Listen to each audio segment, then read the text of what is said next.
Bismillahirrahmanirrahim. Assalamualaikum warahmatullahi wabarakatuh.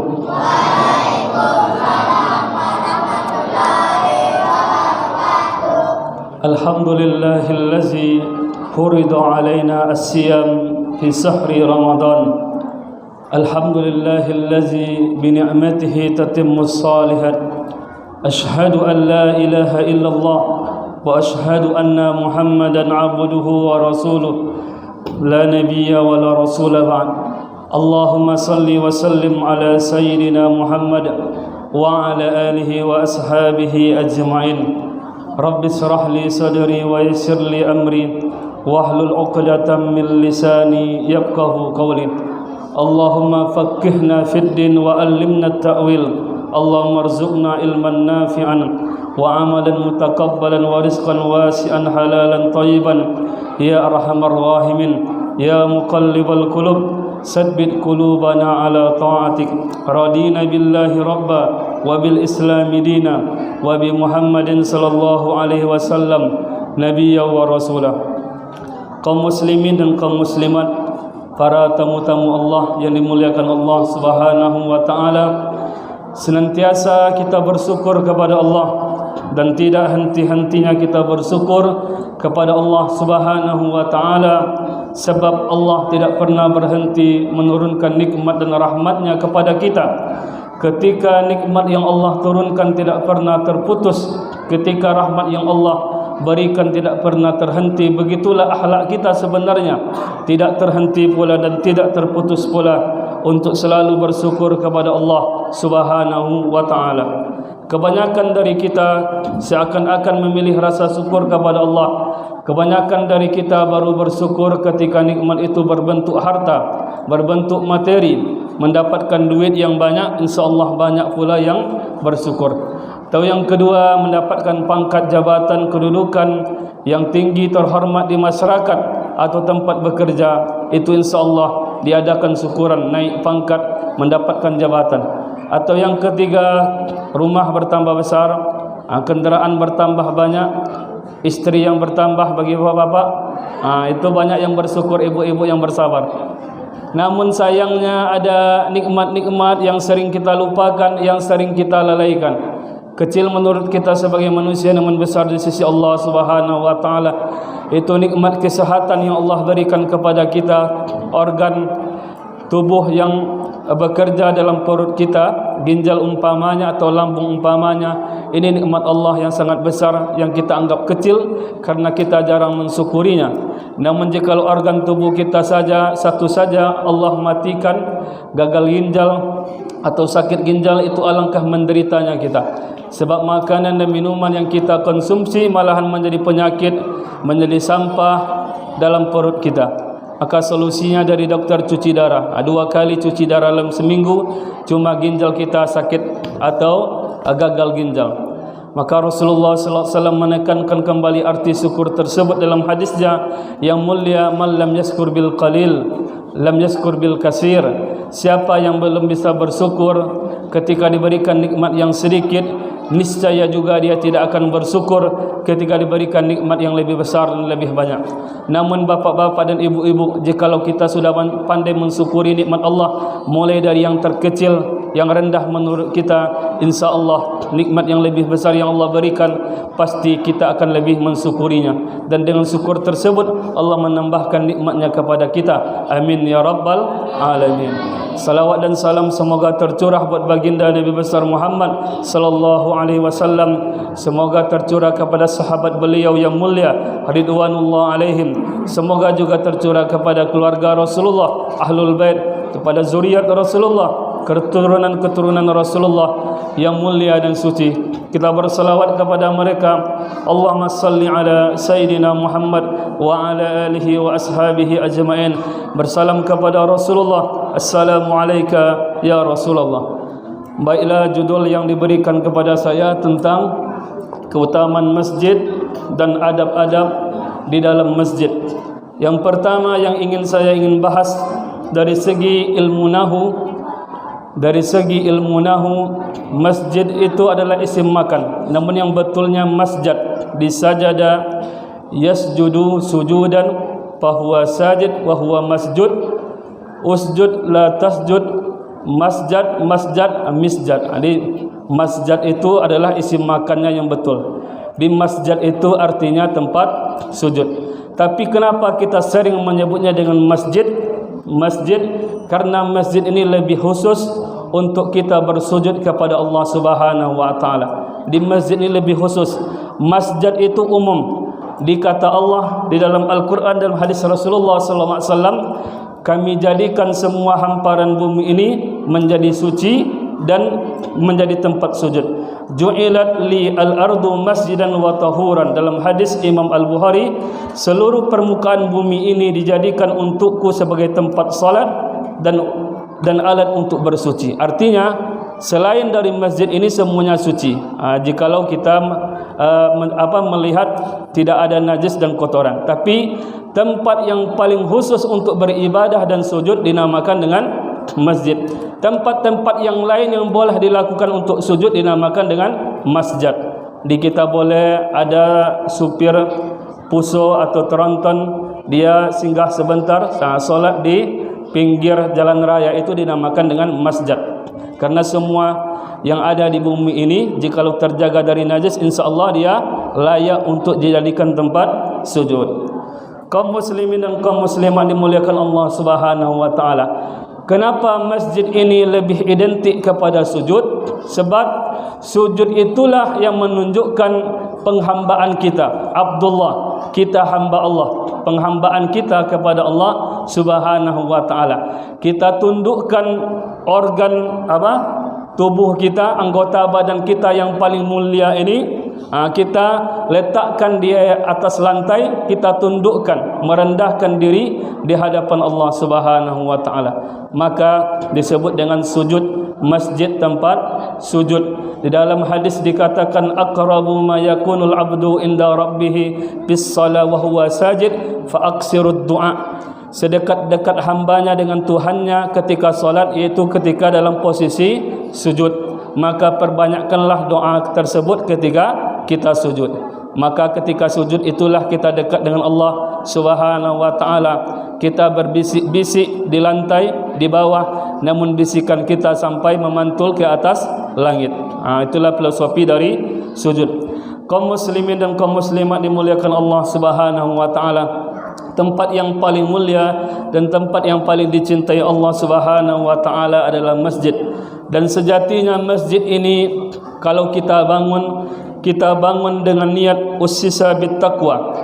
Kita bangun masjid ini dibangun berdasarkan ketakwaan, bukan karena yang lain. Semuanya karena ketakwaan. Bukan kita membangun masjid karena ria, bukan membangun masjid karena ingin menyayangi masjid yang lain. Apalagi masjid dibangun untuk dijadikan memecah belah, dinamakan dengan masjid dirar. Maka masjid dibangun adalah untuk landaskan dengan ketakwaan. Selanjutnya kaum muslimin dimuliakan Allah Subhanahu wa taala. Pertanyaan besarnya, apakah hati kita sudah terpaut dengan masjid? Wa qalbuhu muta'allaqun bil masajid. Hati mereka yang bergantung kepada masjid. Jikalau hati kita bergantung kepada masjid, alhamdulillah. Namun banyak sekarang ini orang-orang yang hatinya tidak bergantung kepada masjid, tapi bergantung kepada tempat-tempat yang lain, di mana dia mencari rezeki di sana, sehingga dengan mencari rezeki tersebut masjid ditinggalkan atau masjid jarang dikunjungi. Maka tempat-tempat lain tersebutlah yang dia kaitkan hatinya kepadanya. Maka orang-orang yang beriman yang mendapatkan naungan di yaumil mahsyar nanti ada 7 golongan. Satu di antaranya adalah laki-laki dan perempuan yang hatinya selalu terpaut dengan masjid. Semoga kita termasuk orang-orang yang hati kita selalu merindukan masjid dan ingin selalu datang ke masjid, insya-Allah. Masjid merupakan syiar agama kita. Di masjid ini merupakan syiar agama kita. Jangan diganggu-ganggu syiar ini. Di syiar ini harus disampaikan dan juga menjadi tempat kita berdakwah. Banyak orang yang masuk Islam melalui wasilah mendengarkan azan dari masjid. Maka azan itu harus dikeraskan dan harus diperindah. Semoga orang-orang yang di luar yang masih keras hatinya dan orang-orang yang belum bisa menerima Islam, ketika mendengar syiar ini mereka menerima Islam dan terbuka hatinya. Di dalam Al-Quran dikatakan, zalika wa may yu'azzim sa'airallah fa innaha min taqwal qulub. Demikianlah perintah Allah, dan siapa saja yang mengagungkan syiar-syiar agama Allah, maka hal itu timbul dari ketakwaan hatinya. Di masjid yang pertama adalah untuk kita menyampaikan syiar agama kita. Masjid ini mulia dari segi tempat. Yang kedua, orang-orang yang berada dalam masjid, Allah jamin dia adalah orang-orang yang beriman. Di dalam Al-Quran, a'udzubillahi minasyaitonirrajim, innama ya'muru masajidallahi man amana billahi wal yaumil akhir. Hanya saja orang-orang yang mengimarahkan masjid adalah orang-orang yang beriman kepada Allah dan hari akhirat, wa aqamas salah, dan mendirikan salat, wa ataz zakah, dan menunaikan zakat, wa lam yahsa ilallah, dan dia tidak takut kecuali kepada Allah, fa'asa ulaika an yakunu minal muhtadin. Dan semoga orang-orang yang selalu mengimarahkan masjid tersebut termasuk orang-orang yang selalu dalam petunjuk Allah Subhanahu wa ta'ala. Di masjid ini orang-orang yang berada di dalamnya insya Allah sudah terjamin imannya kepada Allah dan imannya kepada hari akhirat. Masjid memberikan solusi dalam hidup kita. Jikalau kita mendapatkan masalah, ada problem dalam kehidupan, jangan pergi ke tempat karaoke, melagu-lagu, bernyanyi-nyanyi di tempat karaoke. Setelah ketika bernyanyi-nyanyi tersebut hilang masalah, memang hilang. Namun setelah selesai bernyanyi, masalah akan timbul lagi, malahan tambah besar. Padahal agama Islam memberikan kita, kalau ada masalah datang ke masjid, karena di dalam masjid ini terdapat kebahagiaan. Dalam hadis, wa majtama'a qaumun fi baitin min buyutillah, tidaklah orang berkumpul dalam rumah Allah, yatluna kitaballah, membaca Al-Quran, wa yatadarasunahu bainahum, dan mereka pelajari Al-Quran tersebut, illa nazalat alaihimus sakinah, kecuali Allah telah jamin bagi mereka as-sakinah, kebahagiaan. Maka di dalam masjid ada kebahagiaan. Wasiyatuhumur rahmah, diliputi rahmat Allah. Wa hafathumul malaika, di samping kiri kanan kita terdapat malaikat. Wa zakarahumullah fiman indahu, dan Allah membanggakan orang-orang yang selalu datang ke masjid dan mengisi di dalam masjid ini dengan ibadah-ibadah. Allah membanggakan kita di hadapan para malaikatnya. Maka di masjid ini kita mendapatkan ketenangan. Apalagi di hari Jumat, bapak-bapak selalu mendapatkan ketenangan, ketentraman, sampai-sampai tertidur ketika khatib menyampaikan khutbah. Ini bentuk kita masjid ini memberikan ketenangan dan lain sebagainya. Ada orang yang selama ini tidak bisa tidur, ketika ke masjid ada AC, mendengarkan ceramah, mendengarkan khutbah, alhamdulillah dia bisa tertidur, bisa ngantuk. Dalam masjid memberikan kita ketenangan. Itu adalah keutamaan masjid. Selanjutnya kita berpindah kepada adab-adab di dalam masjid. Yang pertama, adab yang harus kita jaga dalam masjid, bersama-sama menjaga kebersihannya. Kita jaga masjid kita dari hal-hal yang mengotorinya, benda kotor, najis ataupun yang tidak najis. Di dalam hadis Rasulullah bersabda, inna hazal masajida la tasluhu li syai'in min hazal bauli walal qazari, innama hiya li zikrillah wa qiraatil Quran. Hanya saja masjid ini tidak cocok, tidak pantas bagi sesuatu yang mengotorinya berupa kencing atau kotoran. Innama hiya, masjid ini digunakan li zikrillah, untuk berzikir kepada Allah, wa qiraatil Quran, membaca Al-Quran. Dijaga kebersihan masjid kita. Karena menjaga masjid ini adalah bentuk kita at-tahuru satru minal iman. Kebersihan itu adalah sebagian dari keimanan kita. Masjid dijaga, begitu juga toilet dijaga. Ini menunjukkan kebersihan masjid tersebut. Yang kedua, jagalah sikap kita dalam masjid ini. Jangan sampai berkata kasar dalam masjid. Jangan berteriak di dalam masjid. Jangan berlebih-lebihan bersenda gurau dalam masjid. Apalagi sibuk main HP dalam masjid, yang mana kegiatan-kegiatan tersebut tidak ada hubungannya dengan ibadah. Jadi hal-hal yang tadi kita hindari jikalau kita berada dalam masjid. Karena dalam hadis sudah Rasulullah ramalkan dan Rasulullah perkirakan, ya'ti fi akhir zaman nasun, akan datang di akhir zaman manusia, min ummati, dari umatku, kata Rasulullah, ya'tunal masajid, mereka datang ke masjid, fayaq'aduna fiha hilakan, mereka duduk lingkaran berlingkaran atau bersama-sama, zikruhumud dunya, tapi mereka berbicara mengingat dunia. Dia tidak beribadah, yang diceritakan semuanya tentang dunia. Wa hubbud dunya, dan hati mereka cinta kepada dunia. La tujalisuhum, maka jangan duduk bersama mereka. Falaisa Allahu bihim hajah, dan Allah tidak memiliki kebutuhan hajat kepada mereka.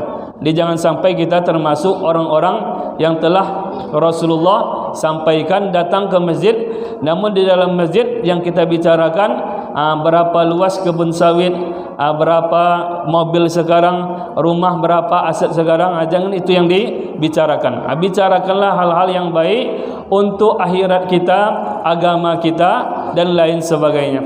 Selanjutnya, adab di dalam masjid memakai pakaian yang terbaik. Dalam Al-Quran, huzu zinatakum inda kulli masjid, pakailah perhiasanmu ketika datang ke dalam masjid.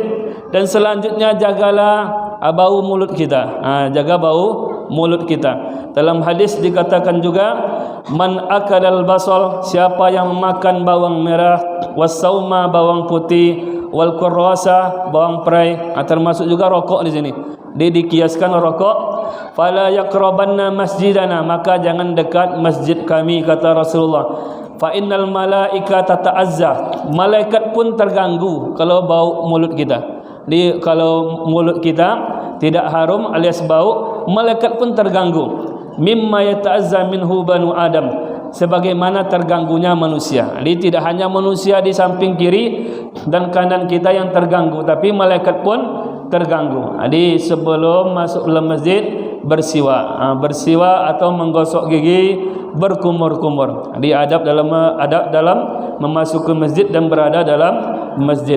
Terakhir, kaum muslimin dan kaum muslimat muliakan Allah Subhanahu wa taala, datang ke masjid dengan niat beribadah, mendahulukan kaki kanan, berdoa, Allahumma ftah li abwaaba rahmatika, salat tahiyatul masjid. Kita salat untuk menghormati masjid, nama salatnya salat tahiyat al-masjid. Ada seorang ulama ini disampaikan oleh ustaz kita Rodi Wahyudi. Beliau malam besok ya. Jadi beliau menyampaikan ada seorang ulama itu, dia kalau masuk masjid selalu dijaga adabnya. Jadi dilangkahkan kaki kanan, baca doa dan lain sebagainya. Adab-adab itu dia selalu jaga. Ketika ulama ini wafat, ketika wafat digotonglah kerandanya masuk ke dalam masjid. Ibarat pintunya besar, tapi ketika dimasukkan ada yang aneh. Keranda ini tidak bisa masuk, padahal dia seorang ulama atau kiai. Ternyata yang membawa keranda tersebut mendahulukan kepala didahulukan masuk keranda tersebut. Ada yang mengetahui muridnya atau anaknya bahwa ayah saya ini kalau masuk masjid dia selalu memulai dengan kaki kanannya. Maka keranda itu diputar, didahulukan kaki kanan. Kaki kanan walaupun dalam keadaan sudah menjadi mayat, sudah mati. Didahulukan kaki kanan, baru anggota yang lain. Alhamdulillah sudah masuk. Begitulah pelajaran bagi kita. Sampai mati pun Allah berikan kemuliaan bahwa sampai mati pun didahulukan kaki kanannya apabila masuk dalam masjid. Jadi semoga kita termasuk orang-orang dimuliakan Allah Subhanahu wa taala dalam masjid. Kita jaga semua kemuliaan dalam masjid ini, masjid rumah Allah, dan kita jaga adab-adabnya dalam masjid ini. Semoga kita termasuk orang-orang yang beriman kepada Allah dan hari akhir, karena kita termasuk orang-orang yang mengimarahkan masjid. Kita berdoa kepada Allah, semoga Allah istiqamahkan hati kita, Allah berikan kekuatan kepada kita. Istiqamah kita hendaknya dari awal Ramadan, pertengahan Ramadan sampai akhir Ramadan. Bisa bapak-bapak, ibu-ibu istiqamah? InsyaAllah istiqamah dari awal sampai akhir Ramadan. Dia orang yang mendapat Lailatul Qadar itu orang yang istiqamah. Man qama Ramadana imanan wa ihtisaban. Siapa yang mendirikan malam Ramadan karena iman, ihtisaban itu istiqamah, penuh dengan kesungguhan, istiqamah dari awal sampai akhir Ramadan. Jangan awal saja semangat, pertengahan Ramadan sudah membayangkan takbiran, kue raya, baju raya. Jangan sampai begitu lagi. Adik kita buat beda sekarang ini, istiqamah dari awal sampai akhir Ramadan, dan Ramadan ini menjadi berpengaruh dalam kehidupan kita. Setelah lewat Ramadan, jadi apa yang menjadi pelajaran tarbiyah pendidikan di dalam bulan Ramadan bisa kita bawa nanti, termasuk hati kita selalu terpaut dengan masjid. Amin ya rabbal alamin. Kita tutup membacakan doa kafaratul majlis. Subhanakallahumma wa bihamdika asyhadu an la ilaha illa anta astaghfiruka wa atubu ilaik. Wallahul muwaffiq ila aqwamit thoriq. Assalamualaikum warahmatullahi wabarakatuh.